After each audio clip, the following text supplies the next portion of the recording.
Bom dia, vamos começar hoje nosso devocional com Deus, continuando aqui em Mateus capítulo 28, versículo 16, continuação, que diz assim: A grande comissão.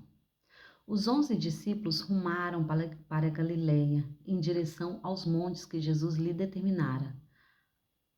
Assim que o viram, prostraram-se e o adoraram, mas alguns ficaram em dúvida. Então Jesus, aproximando-se deles, lhe assegurou: Toda autoridade me foi dada no céu e na terra. Portanto, ide e fazei com que todos os povos da terra se tornem discípulos, batizando-os em nome do Pai, do Filho e do Espírito Santo, ensinando-os a obedecer a tudo quanto vos tenho ordenado. E assim eu estarei permanentemente convosco até os fins dos tempos. Amém, né? Aqui os discípulos estão no caminho que Jesus tinha mandado eles ir, né? Porque aqui é a parte que Jesus ressuscitou. E ali, falando para as duas Marias, né? Maria Madalena e Maria, para ir até os discípulos e falar para elas, né? Que ele está indo pelo caminho da Galileia, rumo à Galileia. E era para os discípulos encontrar com ele no caminho. E indo lá, né, eles começam, as duas Marias chegam e fala com os discípulos, né? E ali os discípulos vão com a grande comissão ao lugar que Jesus tinha marcado. E assim que eles vão, Jesus aqui, né, encontra com ele. Os 12 discípulos rumaram para Galiléia em direção ao monte que Jesus lhe determinara. Assim que o viram, prostraram-se e o adoraram, mas alguns ficaram em dúvida. Alguns ficaram em dúvida relacionada a tudo que tinha acontecido, né? Porque a notícia já tinha chegado, né? Que Jesus tinha ressuscitado. Mas quantas vezes na nossa vida o Senhor nos promete um milagre, promete algo, e nós ficamos em dúvida em relação a isso? Como será, né? Nós criamos várias expectativas em relação a isso e queremos entender o que Jesus vai fazer, o que Deus vai fazer na nossa vida. E muitas vezes queremos da nossa forma, do nosso jeito, não do jeito que Ele prometeu, né? Não do jeito que Ele vai fazer. E assim também é conosco. Quando Deus fala, o Senhor realiza, o Senhor concretiza, né? E aqui, muitos tiveram dúvida no seu coração, como nós temos dúvida quando pedimos algo para Deus, mas será que vai acontecer? E começa a entrar dúvida. Só que nós entendemos que dúvida não vem de Deus, vem do inimigo das nossas almas, porque a dúvida nos afasta de crer. Então nós temos que crer somente. Quantas vezes Jesus fala?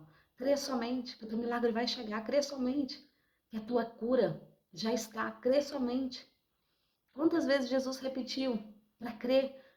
Homem de pequena fé, não duvides, creia, né? Em vários acontecimentos, Jesus chega e ele fala dessa maneira com os discípulos, ensinando desta forma, né?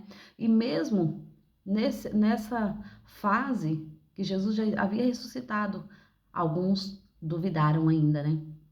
Então Jesus se aproximou-se deles e assegurou: Toda autoridade me foi dada no céu e na terra.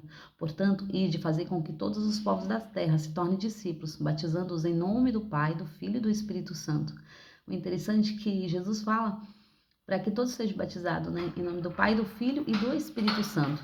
E se nós observarmos, quando Jesus chega ali até João Batista está batizando. E João Batista fala, né?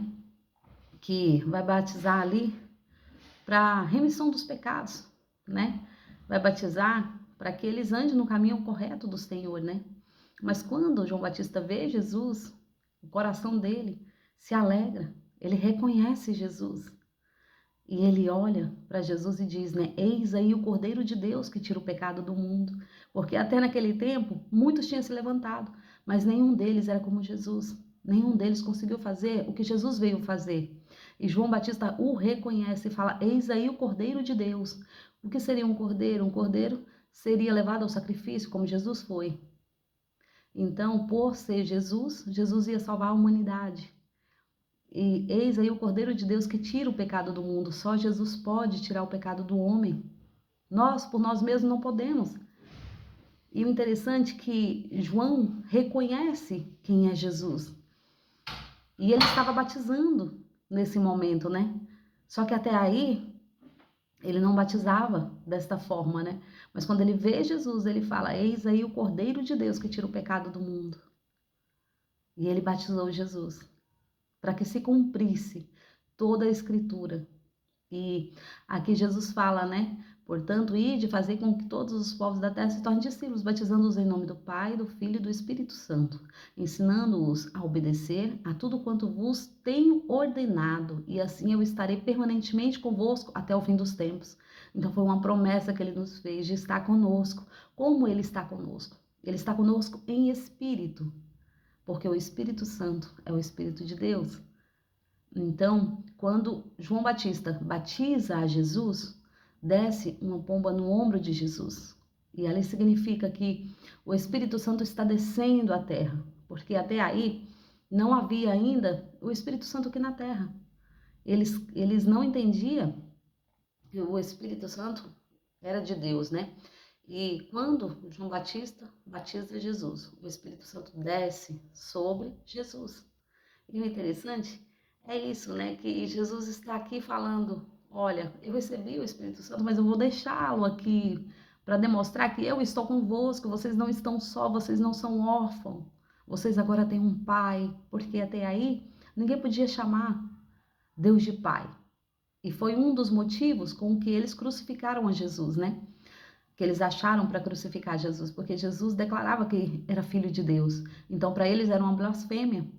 E o interessante é isso, que não havia um livre acesso.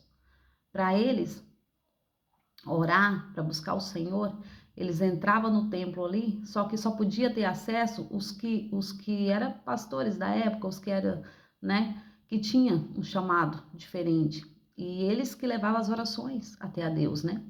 Mas quando Jesus vem, o véu do templo se rasga de cima a baixo e nos dá livre acesso a Deus, nos dá livre acesso ao coração de Deus e nos dá permissão para chamar Deus de Pai, assim como Jesus chamava. Então o Senhor Jesus, ele nos orientou quanto a isso, né? Ensinando-os a nós andarmos no caminho da verdade, andarmos no caminho de Cristo. E isso é lindo, né? Porque aqui foi nos ensinado desta maneira. E Jesus, ele declara, né? Ensinando-os a obedecer a tudo quanto vos tenho ordenado. E assim eu estarei permanentemente convosco até o fim dos tempos. Então temos que ser obedientes, temos que andar nos caminhos do Senhor, demonstrando o caminho da verdade, né? Não só lendo a palavra, mas praticando-a todos os dias da nossa vida. Porque muitos são ouvintes, mas praticantes são poucos. E o Senhor quer isso, né? Porque Deus fala, né? Por falta de conhecimento, meu povo perece. Por falta de conhecimento, o mundo está perecendo. Por falta de nós termos desejo de buscar o Senhor. Por falta de nós mesmos sentir a vontade, o desejo de buscar a Deus todos os dias. Então é sobre isso. Amém? Agradeço a todos que me ouviram até aqui. Tenham um ótimo dia abençoado por Deus, em nome de Jesus.